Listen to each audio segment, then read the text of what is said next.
যেই সাদ্দাত আল্লাহর জান্নাতে যাবে না, নিজেই জান্নাত তৈরি করার জন্য রেডি হয়ে গেল। এমন সুন্দরী সুন্দরী নারী দিয়া জান্নাতের হুর বানাইল সাদ্দাত।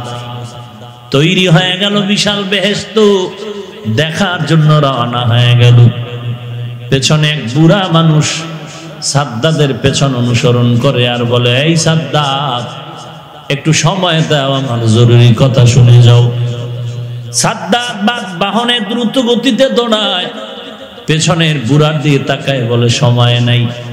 আশ্চর্য ব্যাপার, সাদ্দাত বাহনে যত দ্রুত আগায়, ওই বুড়া কেমন যেন পায়ে হেঁটে তার থেকে বেশি আগায় যায়। বেহেশতের দ্বার প্রান্তে গিয়া এক পা জমিনে জান্নাতের গেইটে দিল, আর একটা পিঠের উপরে বাহনে আছে।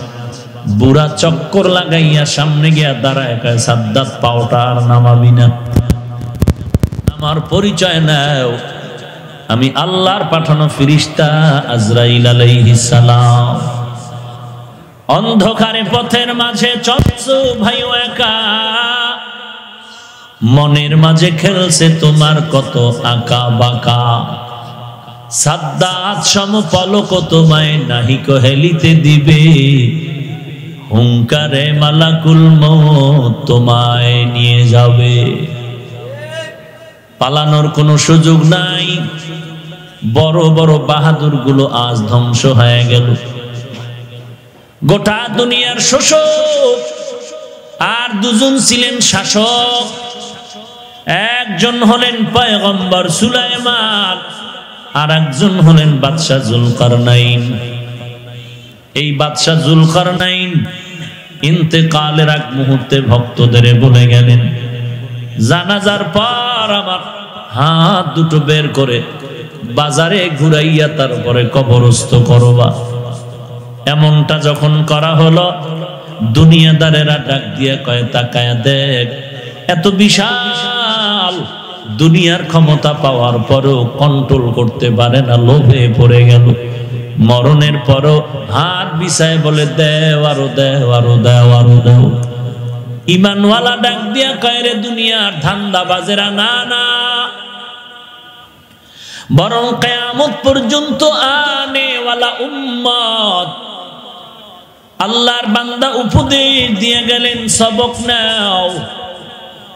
এই জুলকারনাইন হাত উঁচু করে দুনিয়ার মানুষকে সবক দিয়ে গেল। দুনিয়ার মানুষ গোটা দুনিয়ার ক্ষমার পর আজ আমি বাদশাহ জুলকারনাইন খালি হাতে কবরে রওনা দিলাম, কিছুই না। যখন পৃথিবীতে আগমন করেছিলাম, আমি কোটিপতি না ফকিরের সন্তান, কোনো পরিচয়ই ছিল না। আমি আলেম নাকি আওয়াম, আমি ডাক্তার নাকি ইঞ্জিনিয়ার, আমি প্রিন্সিপাল নাকি শাইখুল হাদিস, দুনিয়াতে আগমন কালে কোনো কপালে লেখা ছিল না। আমিও জানতাম না, আমার আব্বা আম্মাও জানতেন না যে আমি কি হয়ে যাব।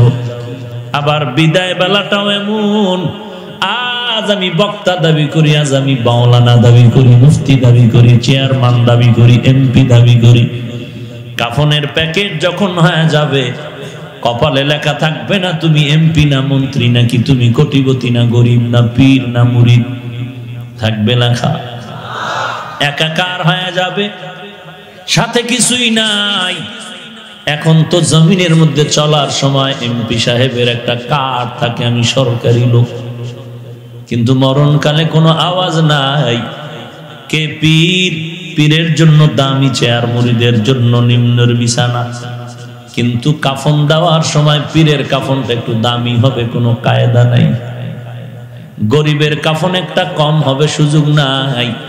ওই পীর সাহেবের কাপড় যে কয়টাই হবে, গরিবের কাপড় সে কয়টাই হবে। প্রধানমন্ত্রীর ইন্তেকাল, রাষ্ট্রপতির ইন্তেকাল, কোটিপতির ইন্তেকাল, তার বিদায়ের হালাত যেই কোয়ালিটি হবে, আপনার এলাকার একটা রিক্সার ড্রাইভারের হালাতটাও সে একই হবে। অতএব মাঝখানের বাহাদুরি যেন আমাকে আখেরাত থেকে ফিরায় না দেয়। আল্লাহ বলেন, মৌতের কথা আগে বলে সতর্কবাণী করলাম, যতই লাফালাফি করো, মরণ তোমার সামনে রেডি, সাবধান। মরণের কথা স্মরণ করে সামনে আগাও। তোমার হায়াত আজ আছে, কাল নাই, কিন্তু মৃত্যুর সাইনবোর্ড তোমার সামনে দাঁড়ানো, কখন যেন টান দিয়ে নিয়ে যায়। ওয়াজের প্যান্ডেলে আসতেছে, হঠাৎ রাস্তায় অ্যাক্সিডেন্ট হয়ে একদল যুবক ইন্তেকাল হয়ে গেল। মোনাজাত দিয়া বিদায় নেয়, কান্নার আওয়াজ, রাস্তায় অ্যাক্সিডেন্ট হয়ে একদল যুবক বিদায় হয়ে গেল। গত বছরে মাঠে বয়ান চলছে, বহু আল্লাহর বান্দা বেঁচে ছিলেন, আজ এই ময়দানে তার থেকেও মানুষ বেশি, কিন্তু গত বছরের বহু আল্লাহর বান্দারা এখন এই জমিনে হাজির নাই। কিসের বাহাদুরি করি, কিসের অহমিকা?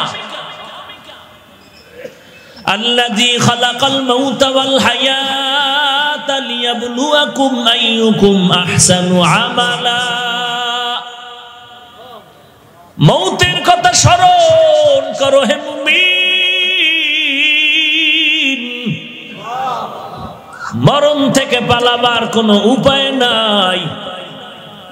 এই হায়াত আর মরণ দিয়ে তোমাকে আমি পরীক্ষা করব, আমি দেখতে চাই কারা উত্তম আমল করো। একটু জবাব দেন, আল্লাহ কি পরীক্ষার আগে জানেন না কারা উত্তম আমল করবে? সত্য কথা বলবেন, বাঘের মতো বিড়ালের মতো কেন? পরীক্ষার আগে কি আল্লাহ জানেন না? তাহলে কেন বললেন পরীক্ষা করে যাচাই করে দেখবো কারা উত্তম আমল করে?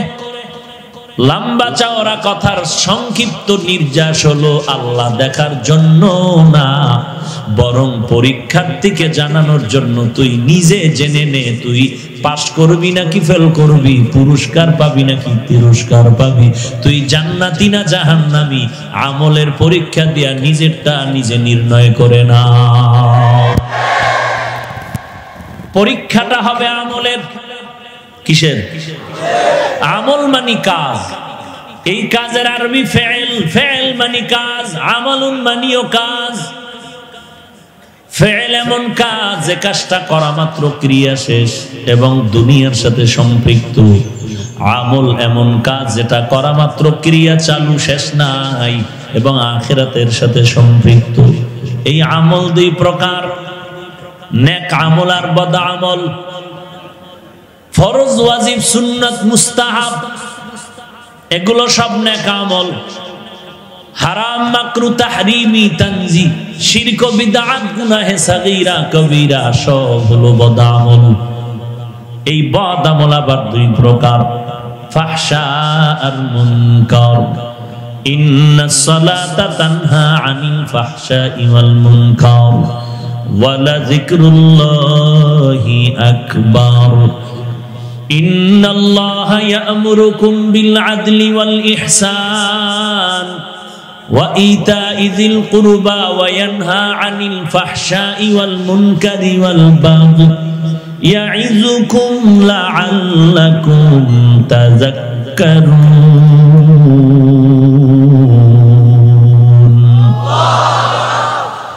বদ আমল দুই প্রকার, ফাহশা আর মুনকার। এমন কিছু বদ আমল আছে যেগুলো বুঝার জন্য দলিল লাগে না, বিবেক দিয়েই সমাধান হয়ে যায়। আবার এমন কিছু বদ আমল আছে বিবেক দিয়ে সমাধান করা যায় না, দলিল পর্যন্ত নিয়ে বসতে হয় সমাধানের জন্য। ফাহশা অল্পতেই বোঝা যায়, মুনকার গুলো দলিলের জন্য অপেক্ষায় থাকে। যেমন মিথ্যা কথা বলা সুন্নত। কি কি কেমন গুনাহ? ছোট না বড়? এটা না জানে কে? বুঝার জন্য দলিল লাগবে?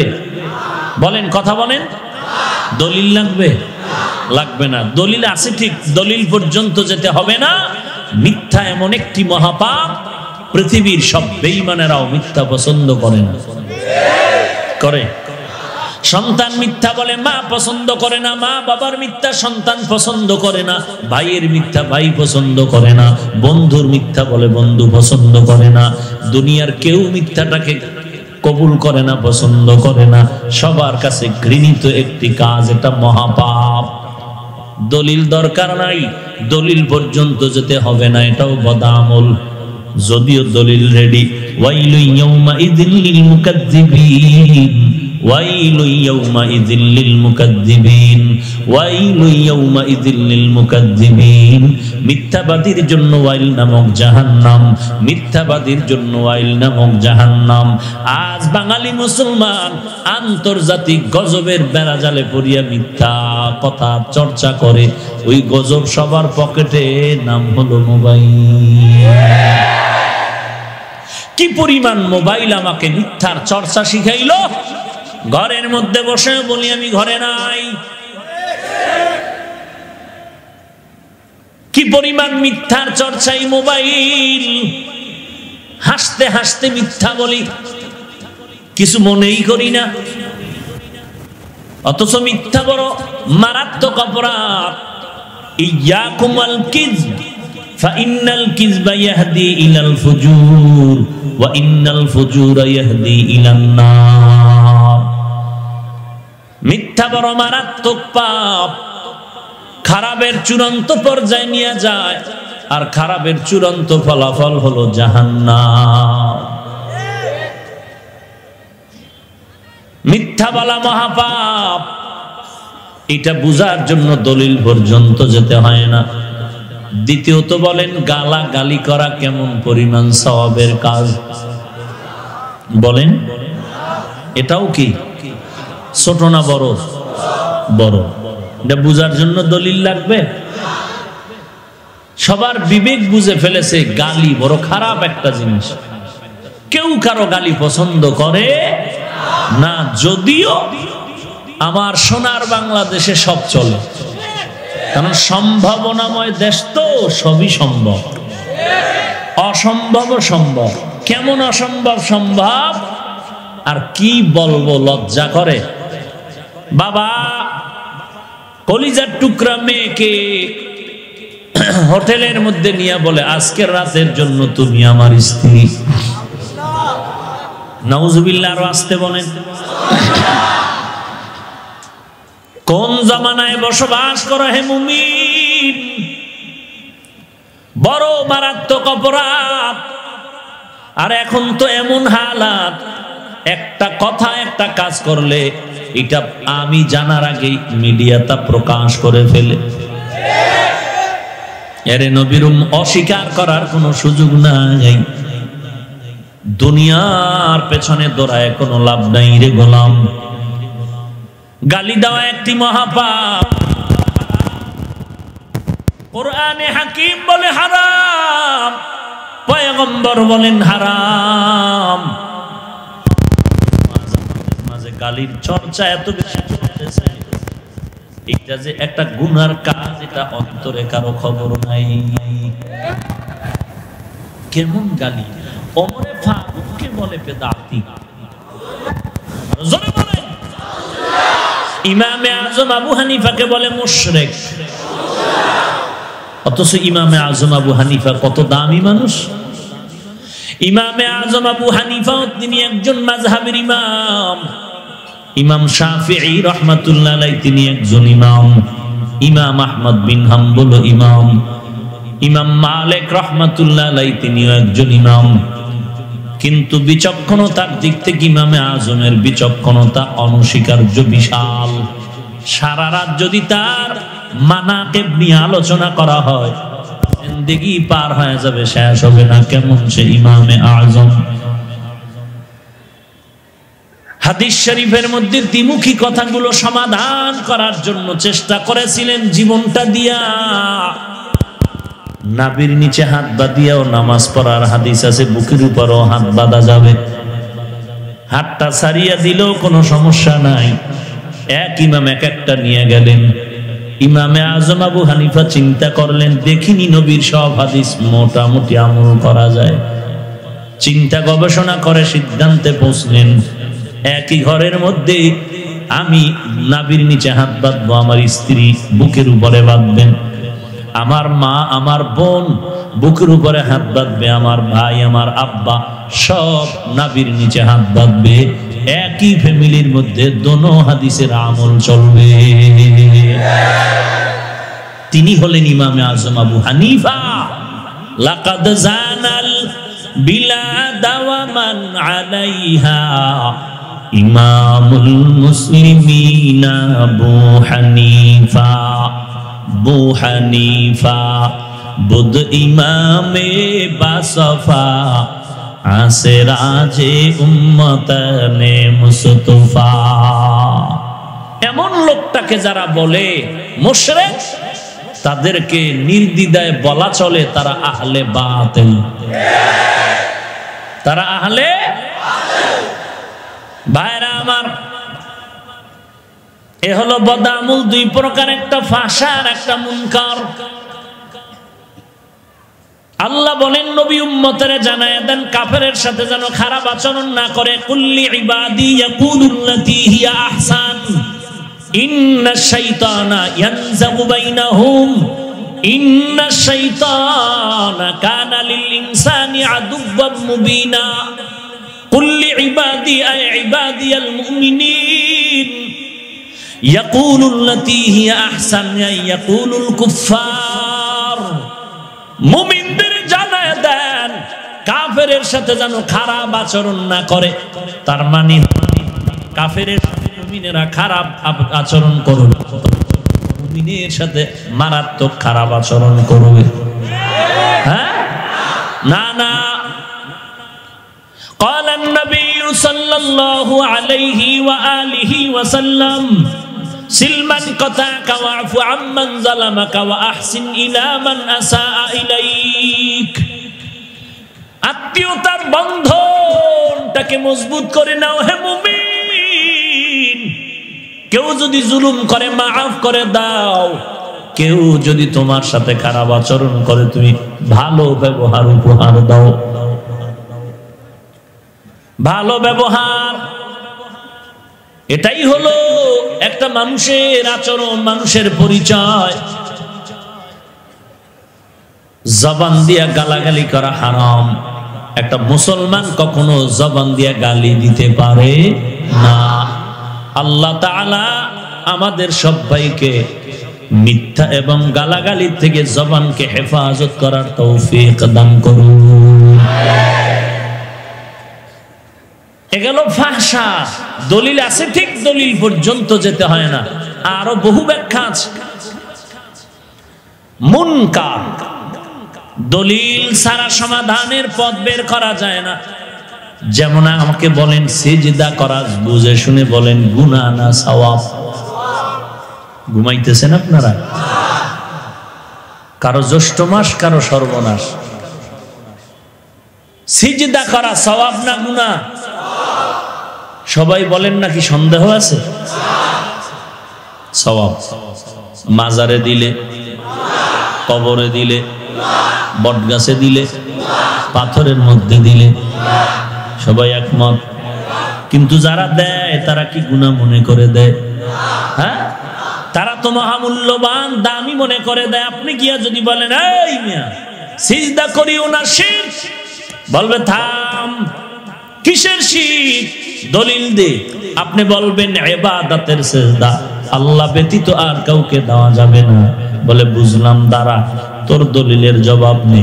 আমরা যারা পীরের কদমে সিজদা করি, মাজারে কবরে সিজদা করি, এটা ইবাদাতান না, এই সিজদা হলো তাযীমান, সম্মানের সিজদা, ইবাদতের সিজদা না। এখন আমার মতো মোল্লা তো বোল্ড হয়ে যাবে, জবাব নাই। এরপর আবার এর উপরে দলিল বলবে, শোন, সম্মানের সিজদা যে দিতেছি এরও দলিল চাওনি? বলে দাও।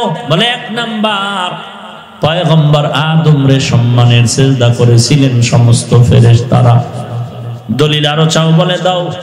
বলে ইউসুফ আলাইহিস সালামকে সিজদা করেছিলেন সম্মানের জন্য ভাইয়েরা, মা বাবা। কাম শেষ। এখন কি করার? এখন এই জায়গায় বরিশাল্লা, নোয়াখাল্লা ছাড়া আর ওর কলার ধরতে পারবে না।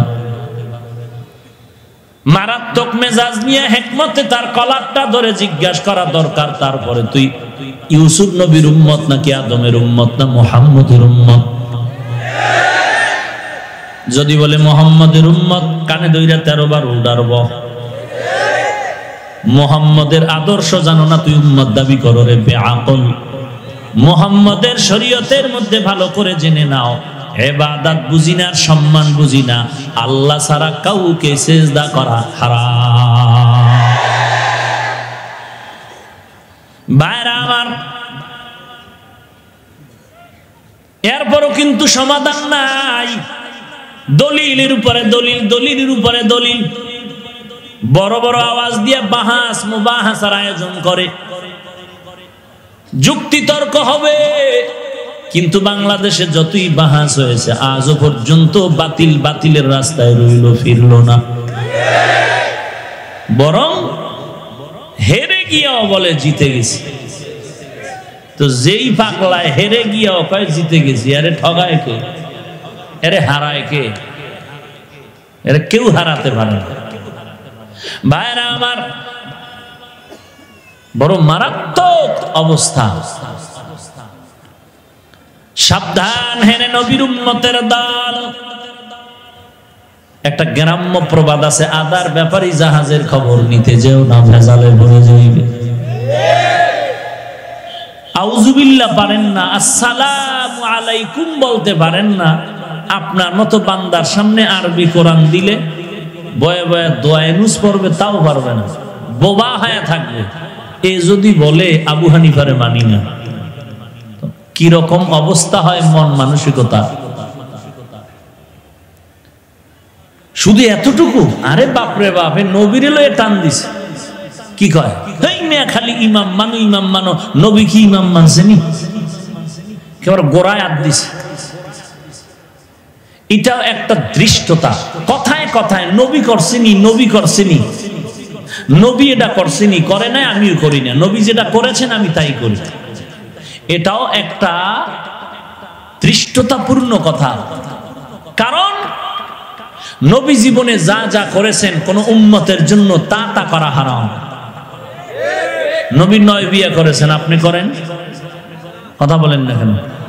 করবেন না তো কেন বলেন নবী যা করছেন আমি তা করব? নবী যা করেন না আমি করব না? যদি এমন হয় নবী শার্ট প্যান্ট টাই পরেছেন, পরেন কেন? নবী দাড়ি কেটেছেন, তো কাটেন কেন? শালীন কথা এতটুকু হতে পারে যে নবী যা করতে বলেছেন তাই করব, নবী যা করতে বলেছেন তা করব।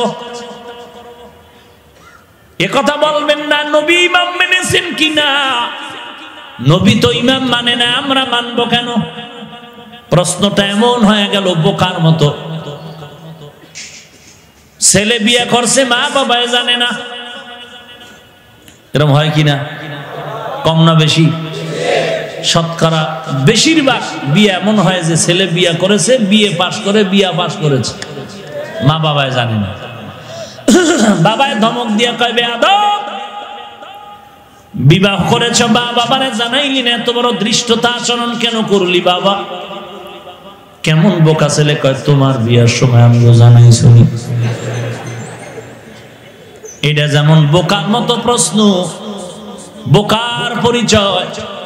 যারা বলে আমি ইমাম মানবো কেন, নবী ইমাম মানছেনি, এটাও তেমন বোকার প্রশ্ন।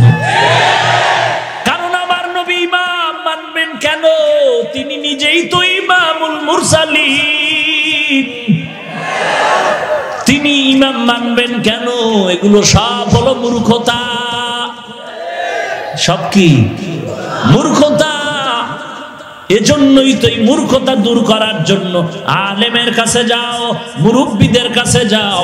যদি যাইতা তো নিজের জবানটাকে কন্ট্রোল করতে পারতা, জবান দিয়া বাজে কথা বলতা না। কোরআন বুঝে না, বুখারী বুখারী চিল্লায়, আরবি কিতাবটা যদি দেই বুখারী, তাহলে জাগাত মোটামুটি আদা মরা হয়ে যায়। এই বুখারী বুখারী কয়ে চিল্লায় আর কয় কোন ইমাম মানি না, কাউকে মানি না, কাউকে মানি না। কি ইমাম? আমি কি কম বুঝি নাকি?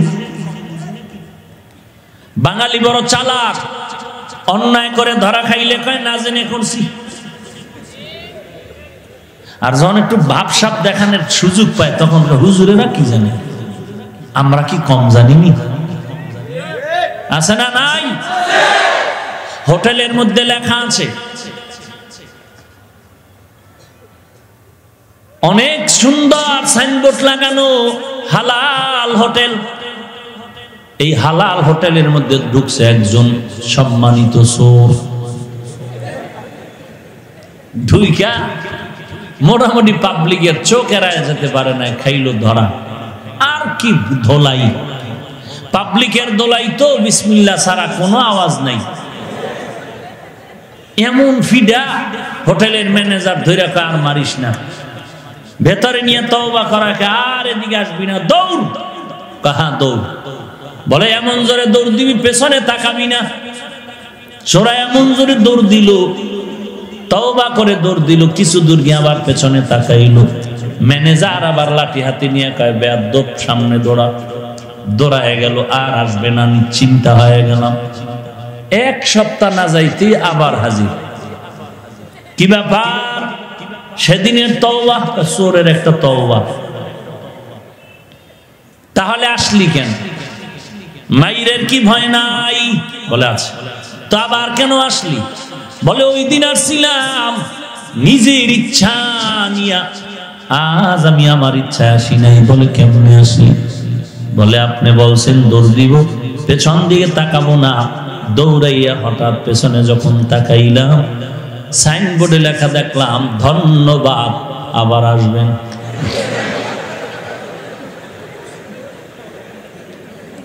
আমি এই কথাটা কাজে লাগাইছি যে এত সুন্দর সুন্দর আওয়াজ, আমি এই জন্যই তো আবার আসলাম। হোটেলের ম্যানেজার ডাক দিয়ে কয়, রে মূর্খ, আবার আসবেন কথায় কোনো সন্দেহ নাই। ধন্যবাদ, আবার আসবেন কথায় কোনো সমস্যা নাই। এ কথাটা একুরেট কথা, তবে তোর মতো চোর বাটপারের জন্য এই স্লোগান নয়। এই স্লোগানটা তার জন্য যারা ভদ্র সন্তান, ভদ্র মানুষ, চরিত্রবান মানুষ, তাদের জন্য এই স্লোগানটা সহ্য করা যাবে। কিন্তু কোনো ধোঁকাবাজ, কোনো চোর, কোনো ডাকাত, ওরা এই স্লোগান ফলো করলে তা মেনে নেওয়া যাবে না।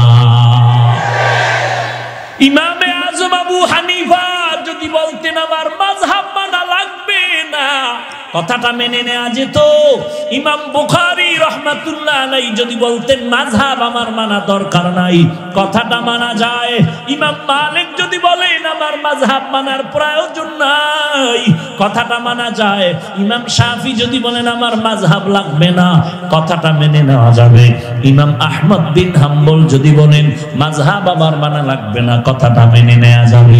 কিন্তু বাঙালি চালাক মুসলমান ওই সৌদি আরব, কুয়েত, কাতার, ওমান, লন্ডন ঘুরিয়া কয়েকটা বাংলা হাদিসের পুঁজি লইয়া বাংলাদেশে এসে যদি ইমাম রে গালি দেওয়ার মুশরিক বলো আর বলো মাযহাব মানা লাগবে না, এটা ইমাম বুখারীর জবানে মেনে নেওয়া যায়, তোমার মতো মূর্খের জবানে মেনে নেওয়া যায় না।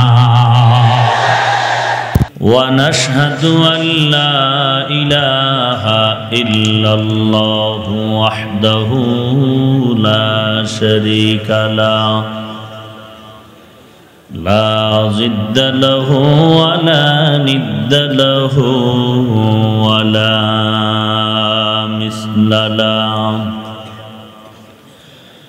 ونشهد أن سيدنا وسندنا وحبيب ربنا وطبيبنا وطبيب قلوبنا ومولانا محمدا عبده ورسوله صلى الله تعالى عليه وعلى آله وأصحابه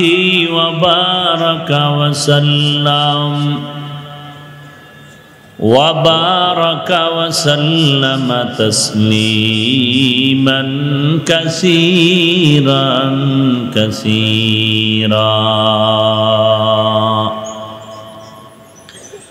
الذي أرسله الله تعالى بالحق بشيرا ونذيرا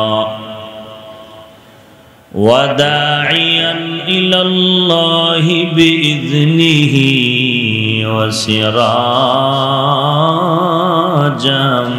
منيرا أما بعد فأعوذ بالله من الشيطان الرجيم بسم الله الرحمن الرحيم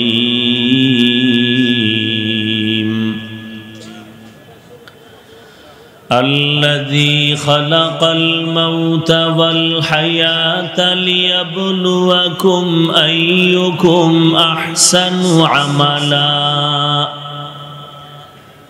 وهو العزيز الغفور. وقال النبي صلى الله عليه وآله وسلم أخلص دينك يكفك العمل القليل أو كما قال النبي عليه الصلاة والسلام. صدق الله مولانا وصدق رسوله النبي الأمي الكريم ونحن على ذلك من الشاهدين والشاكرين والذاكرين والحمد لله رب العالمين. اللهم صل على محمد النبي الأمي وعلى آله وسلم تسليما. سبحانك لا علم لنا إلا ما علمتنا إنك أنت العليم الحكيم. رب اشرح لي صدري ويسر لي أمري واحلل عقدة من لساني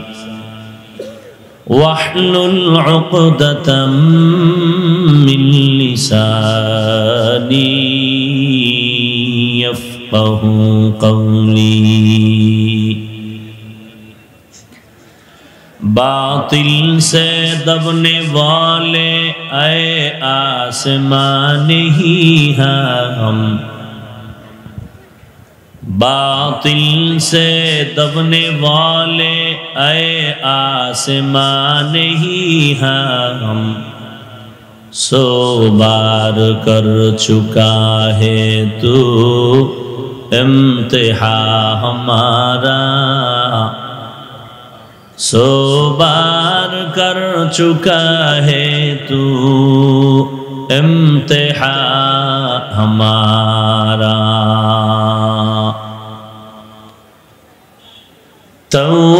توحید کی امانت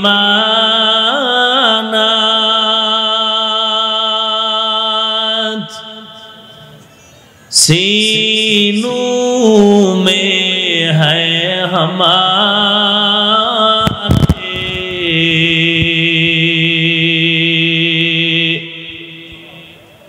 توحید کی امانت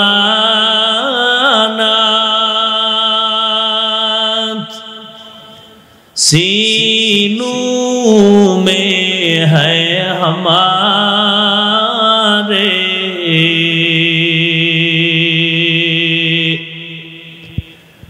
آسان نہیں مٹانا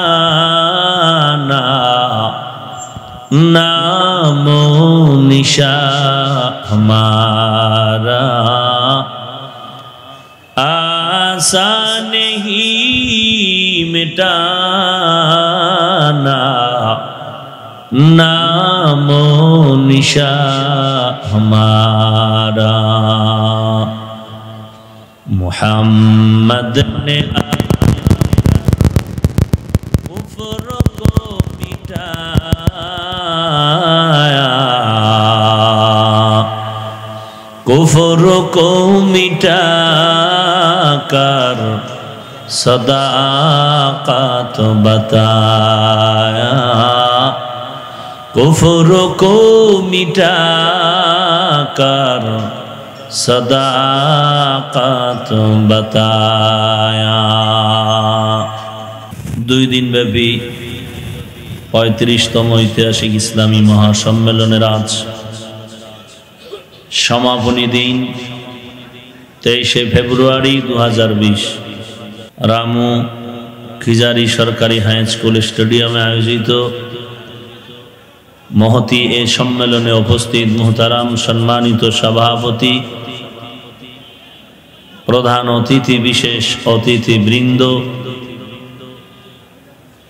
মুআজ্জাজ মুকাররম, জাতির মাথার মুকুট, ওরাসাতুল আম্বিয়া হযরত উলামায়ে কেরাম, দূর দূরান্ত থেকে আগত আল্লাহ পাকের আশিকিন, জাকিরিন, শাকিরিন, মুহিব্বিন, মুরব্বিয়ান এজম, কলিজার টুকরা আমার সমবয়সী যুবক বন্ধুগণ, স্নেহের ছোট ভাই, পর্দার আড়ালে অবস্থানরত শ্রদ্ধা সম্মানিত মা ও বোনেরা, রব্বুল আলামিনের দরবারে লাখো কোটি শুকর ও সুজুদ যে মহান রব্বুল আলামিন ফিতনার জামানায় কোরআন ও সুন্নাহর ভিত্তিতে সহিহ তরিকায় কিছু কথা বলার জন্য, শুনবার জন্য আমাদেরকে কবুল ও মঞ্জুর করেছেন।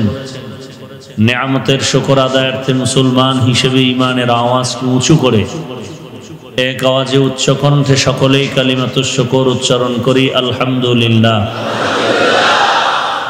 লক্ষ কোটি দরুদ ও সালাম সাইয়্যিদুল মুরসালিন, রাহমাতুল লিল আলামিন, শফিউল মুজনিবিন, খাতামুন নবিয়্যিন, সৈয়দুস সাকালাইন, ইমামুল মুরসালিন, শফিয়ে আযম, রসুল আকরম, রহমত আলম, নবিয়ুল আরব আল আজম, হাবিবে কিবরিয়া, আশরফুল আম্বিয়া, সৈয়দুল আম্বিয়া, শফিয়ে মাহশর, সাকিয়ে কৌসর, আকায়ে নামদার, মদিনা का ताजदार, आफताब नबूवत, फ़ख्र मौजूदात, सैयदुल मखलूक़ा हज़रत मुहम्मदुर रसूलुल्लाह सल्लल्लाहु अलैहि व आलिहि वसल्लमेर উপর সর্বোপরি শুকর যাদের অক্লান্ত পরিশ্রমের মাধ্যমে আজ এই সুন্দর আয়োজন, সময় পরামর্শ অর্থ দিয়ে দোয়া করে উপস্থিত হয়ে মাইক লাইট প্যান্ডেলের ব্যবস্থাপনার মাধ্যমে সহযোগিতার হাত যারা বাড়িয়েছেন, এলাকার যুবক, বৃদ্ধ, ব্যবসায়ী, শ্রমিক, চাকরিজীবী, বিভিন্ন শ্রেণী পেশার মানুষ, জনপ্রতিনিধি, প্রশাসন, উলামায়ে হযরত, আইম্মায়ে মাসাজিদ, প্রত্যেককেই আল্লাহ রাব্বুল আলামিনের খিদমতের বিনিময়ে দুনিয়াতে শান্তি, পরকালে চিরমুক্তির ব্যবস্থা করে দিন। আমি আজ আপনাদের সামনে সংক্ষিপ্ত সময় কিছু কথা বলার জন্য কোরআনে হাকিমের সূরা মুলকের এক আয়াতে কারিমা তিলাওয়াত করেছি। বিশ্বনবী, শেষ নবী, মহানবী, শ্রেষ্ঠ নবী সাল্লাল্লাহু আলাইহি ওয়া আলিহি ওয়াসাল্লামের অসংখ্য অগণিত অমীয় বাণী, পবিত্র হাদিস শরীফের মধ্য থেকে একটি হাদিসের অংশ পড়েছি। আয়াত ও হাদিসের আলোকে ইখলাস রুহানিয়াতের সমন্বয়ে কিছু কথা আমাকে বলার মতো, আপনাদেরকে শুনবার মতো হিম্মত, ধৈর্য, তৌফিক আল্লাহ পাক দান করুন, আমিন। একটু বেশ দেন, ইকো কমান, হালকা ভলিউম দেন। আল্লাযী খালাকাল মাউতা ওয়াল হায়াতা লিয়াবলুয়াকুম আইয়ুকুম আহসানু আমালা। আল্লাহ পাক তার পরিচয় তুলে ধরে গিয়ে বলেন, আল্লাহ হলেন তিনি যিনি সৃষ্টি করেছেন মৃত্যু এবং জীবন, যাতে করে পরীক্ষা করে দেখবেন, যাচাই করে দেখবেন কারা উত্তম আমল করে। আহুয়াল আজিজুল গফুর, এবং ওই আল্লাহ চূড়ান্ত পরাক্রমশালী এবং পরম ক্ষমাশীল। রাসূলুল্লাহ সাল্লাল্লাহু আলাইহি ওয়া আলিহি ওয়াসাল্লাম ইরশাদ করেন, আখলিস দীনাকা ইয়াকফিকাল আমালুল কলিল। হে উম্মত, তোমাদের ঈমান আকীদা পরিশুদ্ধ করো, অল্প আমল নাজাতের জরিয়া হয়ে যাবে। এ হলো আয়াত হাদিসের সংক্ষিপ্ত তরজমা। আর একটু কমানিকো, আল্লাহ পাক আয়াতের মধ্যে বললেন গোটা দুনিয়ার মানুষকে কেন পাঠিয়েছেন, এর কারণগুলো এখানে আল্লাহ ব্যক্ত করেছেন। আল্লাহ বলেন, আমি আমলের পরীক্ষা নেয়ার জন্য জমিনের মধ্যে তোমাদেরকে পাঠিয়েছি। দুটো স্টেশন তোমার সামনে বিদ্যমান, একটি স্টেশন মৃত্যু আর একটি হলো হায়াত। মৃত্যুর কথা আগে বললেন, হায়াতের কথা পরে বললেন। খালাকাল মাউতা ওয়াল হায়াতা। মৃত্যু এবং হায়াতের মধ্যে আমরা বাহ্যিক দৃষ্টিতে যা দেখতে পাই, হায়াত মানুষের আগে এর পরে মরণ হয়, কিন্তু রব্বুল আলামিন বলতে গিয়ে হায়াতের কথা পরে বললেন, মৃত্যুর কথা আগে বললেন কেন?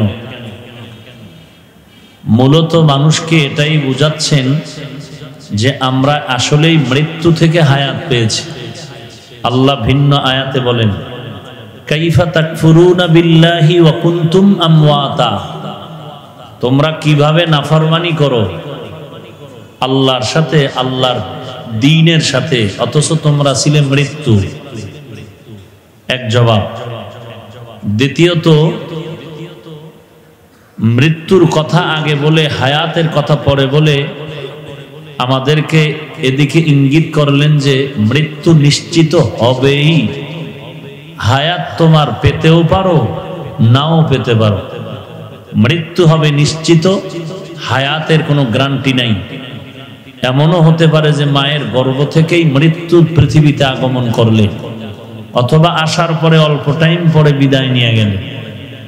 অতএব হায়াতের কোনো গ্যারান্টি নাই, মৃত্যুটাই তোমার নিশ্চিত। এদিকে ইঙ্গিত করার জন্য মৃত্যুর কথা আগে আল্লাহ বললেন।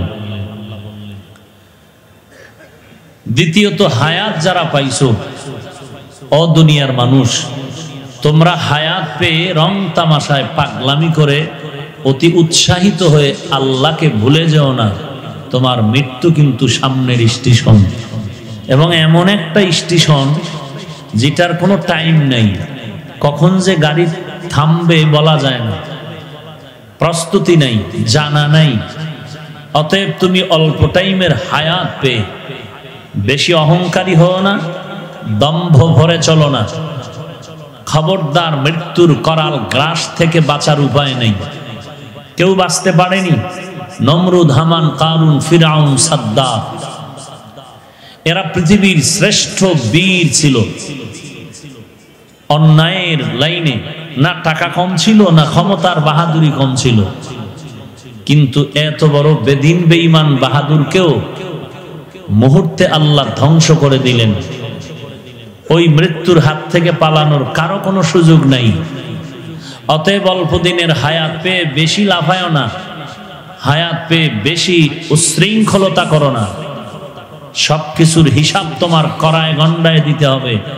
মৃত্যুর পর্দাটা পড়ে গেলেই আর তোমার কেউ রক্ষা করার নাই। মরণ থেকে যতই পালাও, মরণ তোমায় নিবে ঘিরি। যদিও সুদূর আকাশ,